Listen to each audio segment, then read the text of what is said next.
Good morning. Let me welcome all of you to First Talk Live with Pastor Jay this Monday morning. I trust that all of you are waking up, having a great weekend now behind you and ready for the week before you.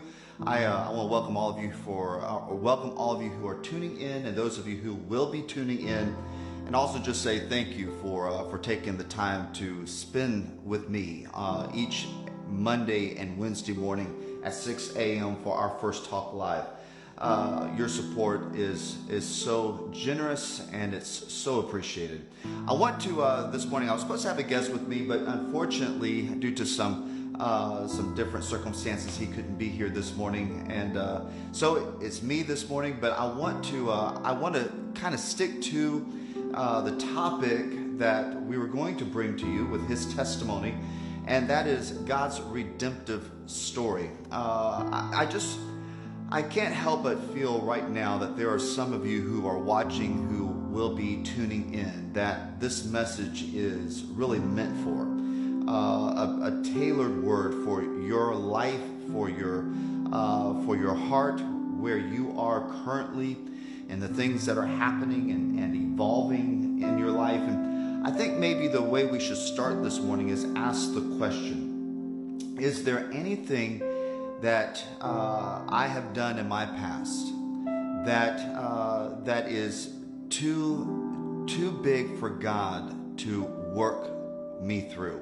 Meaning, decisions and choices in my life, in my past, are they outside the scope of what God intentionally meant or originally meant for my life and the things that He wanted to do with my life? Am I stuck now with a course in my life that is subpar to what God wanted for my life at one point? And because the choices I've made in my life, now I'm kind of just I'm coasting through. I know God's there. I know He loves me. I know He's forgiven me. But has His will for me, or has His plan, has His purpose for me somehow changed, and have I changed things because of the decisions and the choices I've made in my past?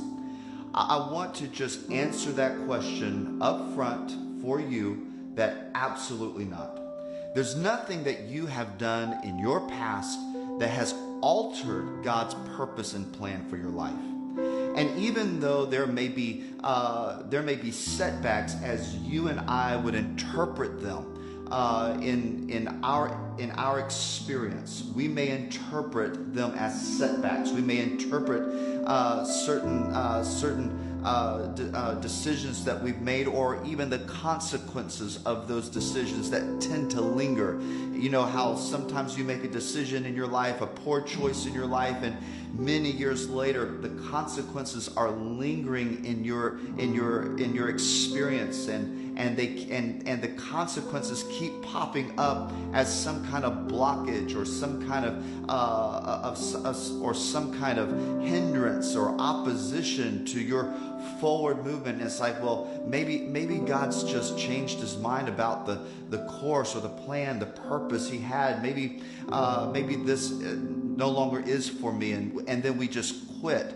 You know, I want to encourage those of you who are watching and those of you who are listening, that God's redemptive story, the redemptive story of God for you, is one where those in your life will witness how God has rescues you and takes you, and He will even propel you far ahead of what your mind could even comprehend or conceive. See, sometimes we get into this mindset that we've got to fix it for God, and we've got to do things. Yes, of course, we trust God. We know all the verbiage. We know all the right things to say. So, oh yeah, I believe God. I trust God. And it's not that maybe you don't trust Him, but maybe you don't fully trust Him. See, sometimes we get this mindset that well, God's with me, but I've got to be doing all this stuff and get it right for God to use me.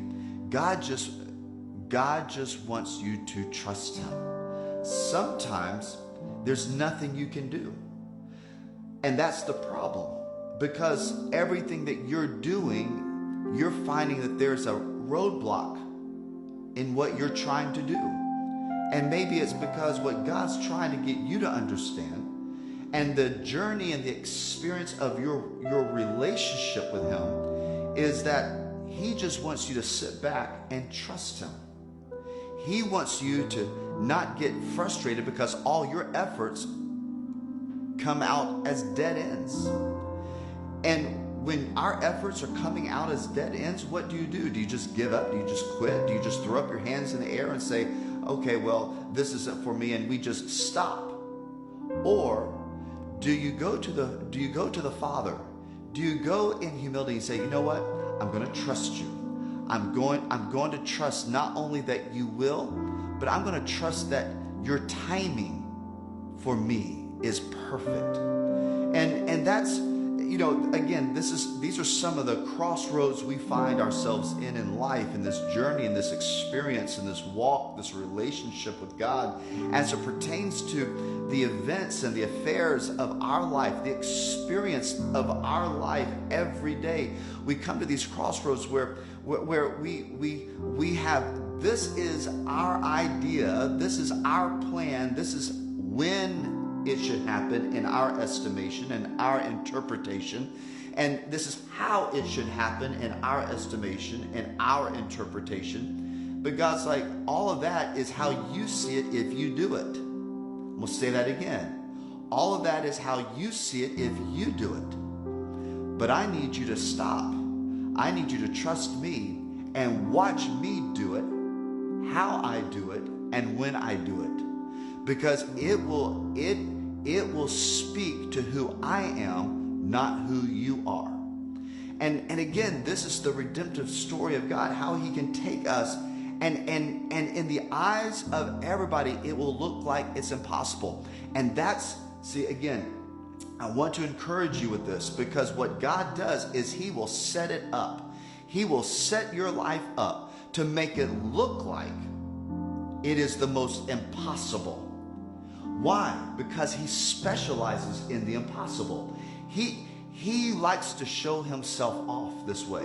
He likes to show Himself off in how He loves us and how He will make the most impossible situation become the reality of our testimony. So do you see where you are as being one of the most impossible situations?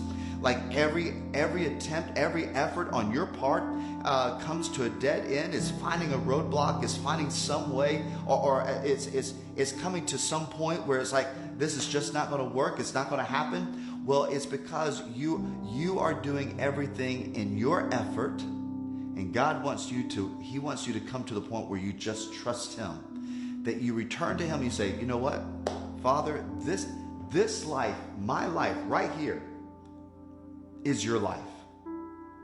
What you do with it is what you do with it. And I'm here to enjoy the experience with you. That's what you need to remember. I want to encourage you this morning. Enjoy the experience with Him, because He may be setting up the situation. He may be setting up the circumstances around you for everybody in your life to say, you don't need to do this, or you need to make other arrangements. Maybe you need to be focused on this over here and not so much on that anymore, because apparently God's not with you in that, or that's not God's will for your life. See, He's setting it up so that even your friends will give you counsel to say you need to quit. You need to change course. You need to reconsider. Why? Because He wants to show who He is, and how big He is, how He can orchestrate everything in the right moment to accomplish the greater thing. And then what happens as a result? Nobody can boast in themselves. All the glory goes to Him. How awesome is that?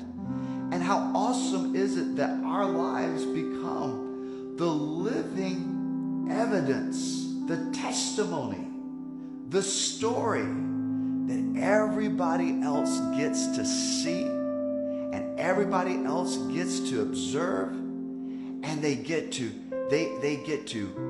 recognize in that moment it can only be God. It can only be God.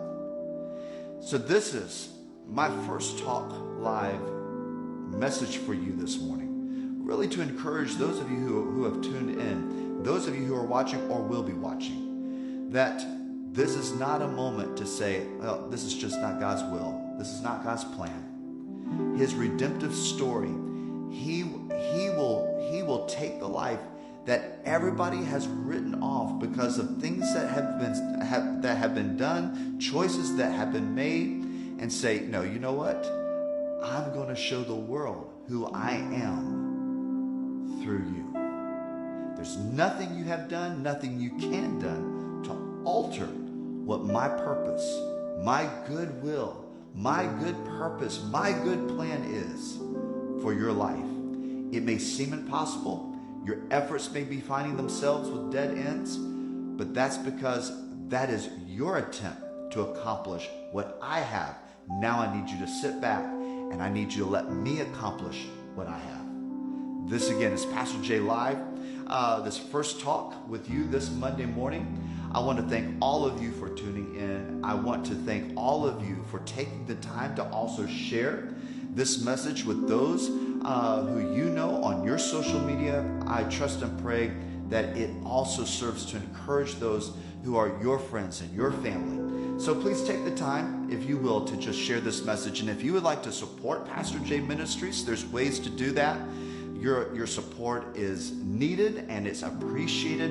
Again, I am so honored that you even see the value in what we're bringing to you as messages of encouragement, messages of life, messages of hope, to really give you inspiration, to motivate you, to challenge you, to empower you, so that together we may live the life that God has called us to live successfully in Christ Jesus.